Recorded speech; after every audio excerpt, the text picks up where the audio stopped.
Hello everyone, this is Ron. Welcome to another King of Fighters All-Star video. I hope you guys are doing really well. And AEGIS challenge is coming, guys, and I just wanted to make a quick short video, and I want to talk about that how I'm going to prepare for AEGIS, what characters I'm going to use, and what type of stats I would like to use.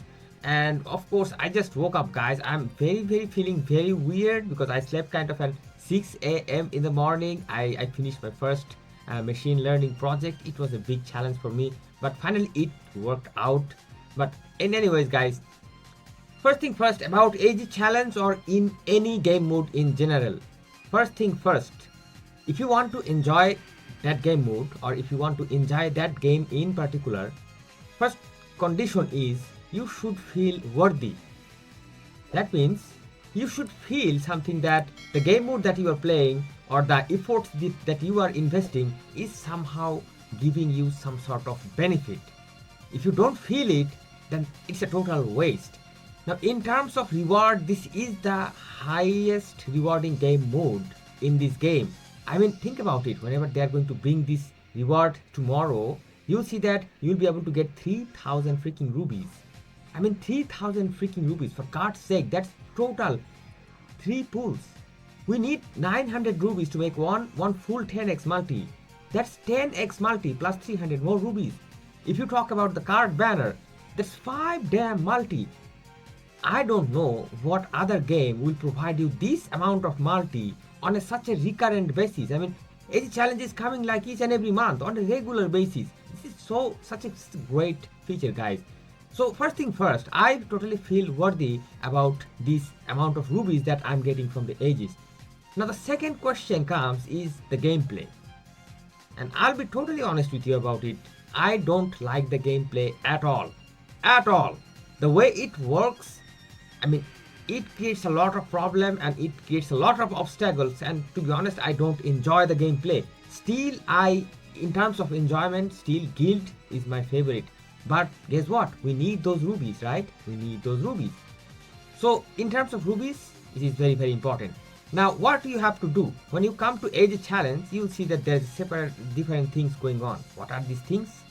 First, this AEGIS system, you need to tap on this access, and you'll see that there are different type of characters available already, and there are these 2+ buttons. What do you have to do? If you see your top damage dealing characters or the characters you would like to play with in these sections anywhere, just tap on that particular character, and there will be, for example, let's just say this character. I have already did the boosting with these 2 characters that they are showing max. So let's just say this is your favorite character. So tap on the character and tap on boost synchronization, and if you do this boost synchronization, it is going to increase the momentum and overpower. And it says that overpower and momentum are special stats that originates from Phantom Gate. That means the enemies that has Phantom abilities, they are related to these stats. In order to effectively attack enemies that have the overpower stat, you will need the momentum stat. That means, in plain language, overpower is a kind of a defense mechanism, and momentum is a kind of an attack mechanism that is going to work against overpower. Normal attack or normal things probably will not work as much as effectively as momentum is going to work. The AEGIS system temporarily provides fighter with momentum and overpower, and these effects can be enhanced by boosting synchronization with selected fighters. So long story in short, if you do this boost synchronization, you can increase your character's momentum and overpower. And for that, you will need a certain item that is not showing here, but I'm going to show you what this thing is going to look like. If you go to your events, especially in this daily section, there will be a lot of events mission before the AEGIS comes. And if you play these event missions, you will earn, for example, this task, you will earn these things. This is known as AEGIS 2405 cash and arts. It's basically known as cash and arts. Obtained to instantly increase the number of own cash and arts are used in AEGIS system, AEGIS Asura. So these are the AEGIS boss number. That means the boss that is going to come in the next, that means tomorrow, is going to be Asura, and it will be removed immediately when the AEGIS challenge period ends. So this is a temporary thing that you need to use, and this is the thing that you will need to get this synchronization. So long story in short, you have to play all those missions that is going to give you those things. And when you have enough of those cash and arts, come to AEGIS challenge, tap on this AEGIS system, tap on your favorite character, tap on boost synchronization, and simply boost synchronize, and 80,000 of those cash and arts are going to be spent, and it is going to increase. Look at this increase of momentum and overpower. Decrease yin yang balance groggy duration by 5 seconds. Also, it is going to decrease your groggy duration. That means whenever you see that whenever you are fighting, your fighters is kind of getting stuck, they cannot move, they cannot do anything, your skills are not working. That's a kind of a groggy state, and this is going to decrease this groggy duration by 5 seconds. So if the boss is applying groggy states for 5 seconds, this is basically going to decrease the entire of it. It is, if the boss is applying for 6 seconds, it is going to reduce 5, so only 1 second of groggy is going to be applied. 10% phantom attack increase. Phantom attack buff, that is going to be another important stat that is going to help you in this game mode. Because the enemies are phantom, you need to increase phantom attack.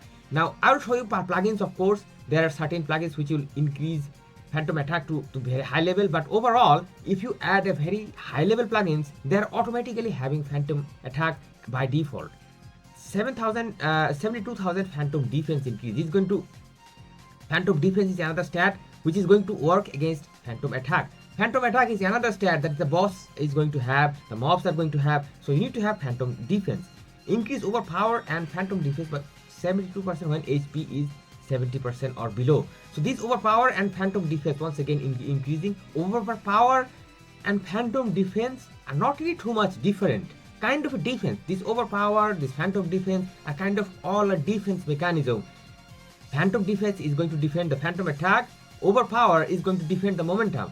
That means boss is also going to have momentum. Mobs are also going to have momentum. So these are the things that you need to have. And currently I am having a huge number of cash and arts because I kind of played all the regular missions. So let me do a little bit of cache nut for any character and show you if possible. Maybe I'll do it with this guy a little bit because I'm planning to use him, and I'm not going to use all of them because I might change my decision later because I have to do some testing based on different type of colors. So let's use a little bit and boost synchronization. Look at this, it looks such a beautiful thing. So since it is not fully boosted, that's why you cannot see this type of linkage effect. When you do the boost to the full, it will show the max and your stats are going to be increased to the max. So this is the thing. And when the Trojan horse changes the synchronization effect, the linkage AEGIS sim also ends. When the Trojan horse changes, that means whenever the boss is going to change, this effect is going to be changed. That means each and every time AEGIS boss is going to appear, you have to do this thing every single time. Now let me talk about the characters and the boss is going to be how. So elements, there will be 3 elements. That means what? There will be 3 colors. Boss is going to change his color over time based on these colors. First when you are going to start with the boss is going to be this green color. After a certain amount of time, it is going to change its color to red, and after a certain amount of time, it is going to change its color into blue. So you need to mainly focus on their opposite colors, okay? That means for green, you actually need to use red fighters because red fighters are having color advantage. And if I show you the color tree, that you always should remember that if you need to just go to the stories, just any story. Let's go to any story and you will see this color tree. See, this totally gives the description and details of how color advantage thing is going to work. Increase damage by 50% when attacking with elemental advantage. That means what?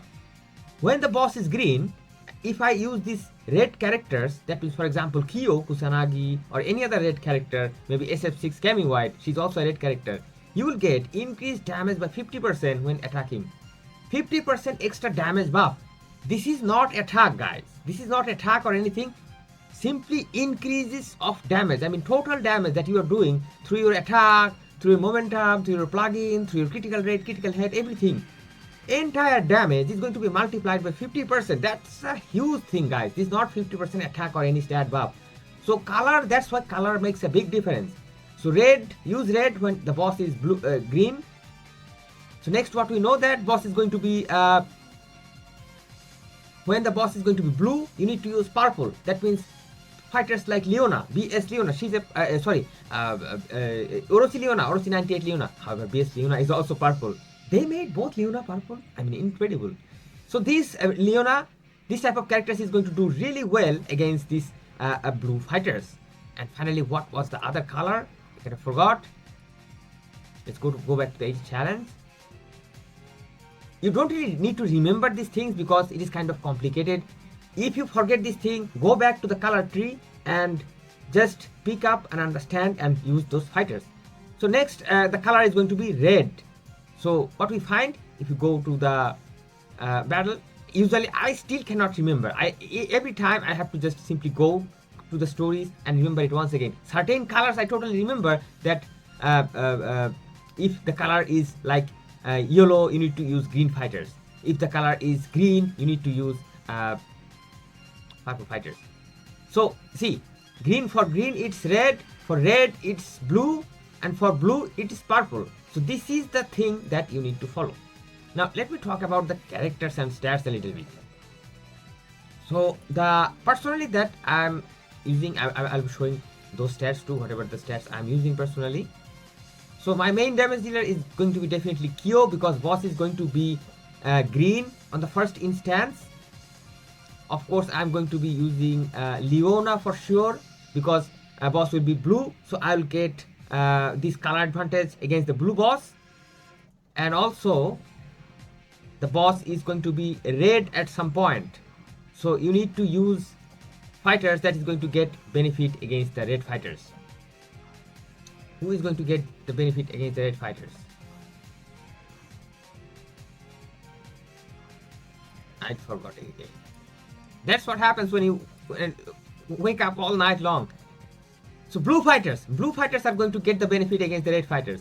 Who is the blue fighter? Terry is the blue fighter. Adelheid is the blue fighter. So think about the colors and arrange the fighters accordingly, guys. That's the main first and foremost condition. Forget stats and everything. Prioritize on characters. Now another condition is your character has to have like really high level to get the optimal damage. I mean that's no surprise, because this is the end game mode, guys. This is the end game mode, highly rewarding game mode, and of course you have to use very strong characters.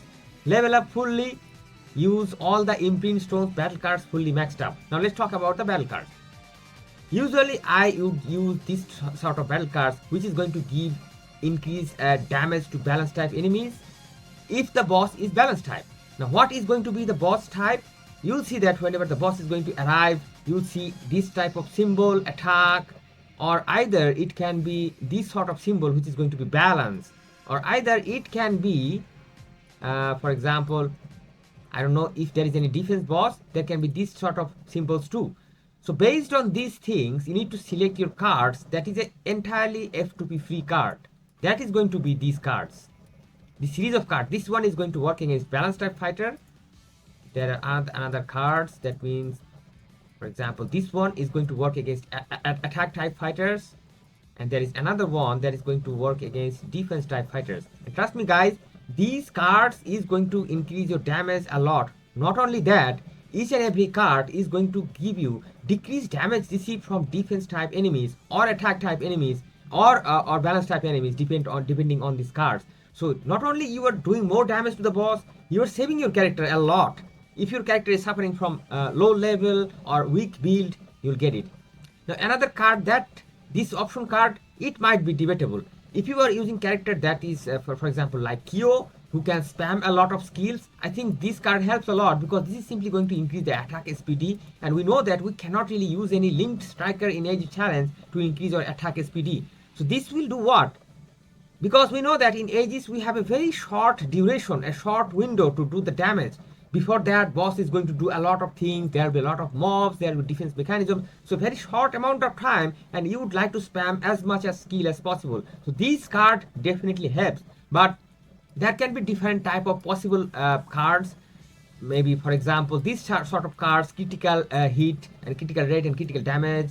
This latest banner card, critical damage, huge critical rate.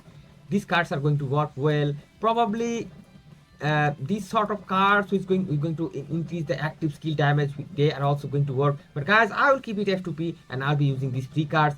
And these cards I talked about before, must collect them from the epic quest. I said many times, guys, epic quest is very important. This is a card you will get nowhere in this game.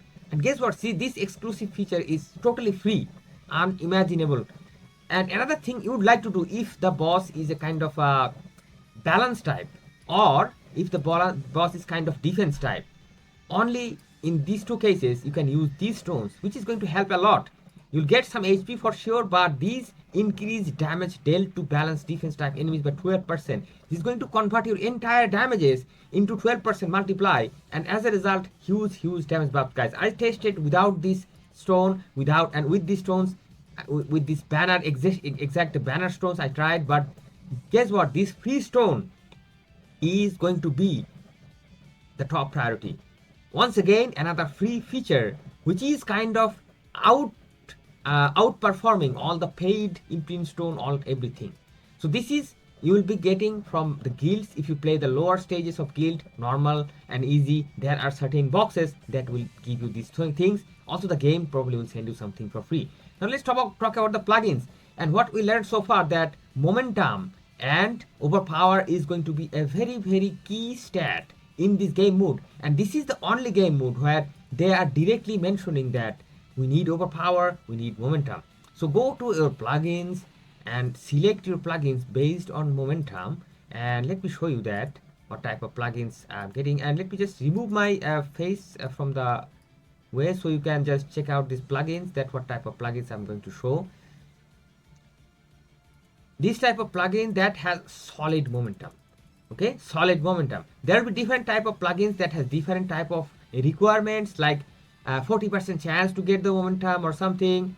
For example, see, this is overpower and phantom defense increase when affected by stun and freeze something. So there are some sort of conditional increase and also solid increase.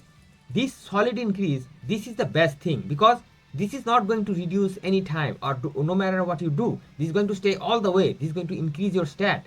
And let me show you something, that if I go to my character stat, my character is right now having 9380 momentum. Okay, now let me show you that if I go to plugins, and for example this one has a 12,000 momentum, and let me show you another plugin that doesn't have any this sort of stats. For example, this one, let's just say increase momentum by phantom penetration at by ato when this when HP 70% or below. If you add this sort of plugin, it is not going to change your stat. Let me add this plugin and show you that. If I go to the stat, see, stat doesn't change at all, because these effects are kind of temporary and you have to get it by fulfilling those effects. But guess what? If I add these solid stats, 12,050 519 momentum for example, if I add it and go to the stat once again, look at this huge momentum buff. So try to get these solid momentum things rather than those things. So that's first thing. Now, is momentum everything? Is momentum everything and overpower everything? Of course not. The main power of your character is going to be based on the core of the character. If you analyze the core effect, what you see in the core, these are the things going to be reflected towards the damage. It can be strike skill, it can be blast skill, it can be different type of attacks, it can be certain critical buff or anything. So always follow the core when you are designing your characters. For example, this character is having huge benefit from his core, that is his active skill and his strike skill benefits. So we need to build this character based on strike skill. So ideally what you would like to do, I mean, there are different type of equations, but ideally you would like to combine momentum, attack, and also strike skill. If you apply these three rule and the plugins that you will get, this should be ideally the best plugin, because this one attack with strike skill, we're having 8000 attack and 40% chance to increase momentum. These sort of plugins should be really well, but guess what? This is so rare to find. And after all the farming, I got only one plugin. Now you can do what? You can forget this thing and try to add different stat in different plugin. For example, in this stat, in this plugin, let me just add some momentum. For example, in this plugin, we're having a very high momentum. Okay, we're having also very high overpower. So if I add, for example, this plugin, I will get this 12,000 momentum. I added it. Now in these other slots, definitely we should not add momentum all the way. We should also focus on these strike skill thing and on these attack thing, because these things are going to excel the damage a lot. So don't go all in with momentum. Add some momentum, add some strike skill, add some attack, if possible add some other stats. But honestly, you don't really need other stats. All you need is momentum, strike skill and attack. So try to divide this thing in different plugins. And another thing I would like to say that you'll see that certain plugins will give you certain stats. These plugins will never give you, or at least these two slots, they will never give you solid stats. For momentum, they will always give you the chance. Increase momentum by doing this, increase overpower by doing this. So this thing. But these two plugins, these two slots, they will always give you the solid stats. If you go to this thing, let's see what I have. See, solid stats. This is a huge plugin, by the way. Momentum we are having, blast skill we are having. Blast skill is not good for Kyo. Blast skill is good for Ash. Blast skill is good for Athena. Blast skill is good for the latest Orochi Leona. Blast skill is good for many other characters, but most characters you just need to go to your character's kit. You just need to go to your character's kit, need to profile, and need to understand this by studying these things, guys. Or either you can check out my reviews. For example, in Kyo, why I am using strike skill? Because this guy is having huge attack buff and strike skill buff. See, strike skill is the main thing. I wish he had some strike skill buff here too. But guess what? He is having active skill. And active skills are strike skill. So this is the correlation between different skills and different damages and different stats and how you need to buff out. So what I personally am going to do, my personal gameplay would be adding a little bit of momentum. I will not add too much momentum at all. Just little bit of momentum. And my focus is always going to be, if I show you attack, and my focus is going to be strike skill. So definitely, maybe for example, in this plugin, I'm going to use this plugin. I'll just leave it. But for this plugin, I'm definitely going to keep this one, strike skill attack. In this plugin, I'm going to keep strike skill attack once again. See that whenever we are having huge plugins, we are already by default getting a huge amount of phantom attack, and some plugins are giving us extra phantom attack. These matters a lot. Honestly, if you play really fast and if you try to defend your characters, you don't need too much phantom defense and overpower at all. Overpower is basically would be better if you are using other characters as support, because for example, my team would be something like, let me show you what type of team I'm going to use. Let me take you to the guild, and this type of team you should use, where you see a couple of supports, maybe one or two supports and one damage dealer. And technically I should use Oswald here. Oswald is a great for AEGIS challenge, because he can reduce bosses overpower based on his momentum. Same thing is for Kusanagi. So a great team can be this one. Both of characters are going to buff the momentum, but there can be one problem, because if you use the phantom ultimate core of both of these characters, then they will cancel each other. They are not going to work. So don't use both phantom UE. Rather use some other character, maybe use their non-phantom UE and just use their in normal attack buff from the core, and use this one phantom UE from this character. That's going to also work. Also, this sort of combination is also going to work. There are many combinations possible in this damage dealer. Of course, you can use Terry, for example. He is going to be really good against the red color. And of course, definitely you can use Leona, who is going to really well against this blue color when the boss is going to change. So basically, these are going to be my 3 characters that I'm using. You can select your character based on your available supports and anything. Kusanagi is going to be very important. Oswald is going to be very important. And also this character, I must say, if you have this character well built up, she herself is going to do a very good job, because in her kit, she has the rarest feature in the game, that is the changing color ability. And she has been kind of totally designed based on this AEGIS challenge, because her changing color thing is going to totally work. However, there was a complicated banner. That was a complicated banner. Most people don't really have the imprint stones, and that's why, guys, I didn't really build her really well, to be honest, because this lacking of imprint stone kind of discouraged me a lot. So in this game, you have to have really fully set up character actually if you want to do really well. So I believe many people are using Isla. She is a decent character if you can use properly. So I believe I kind of explained as much as possible about this AEGIS challenge. Let me know whatever questions you have in the comment section or in my Discord, and join my Discord if you want to figure out your team.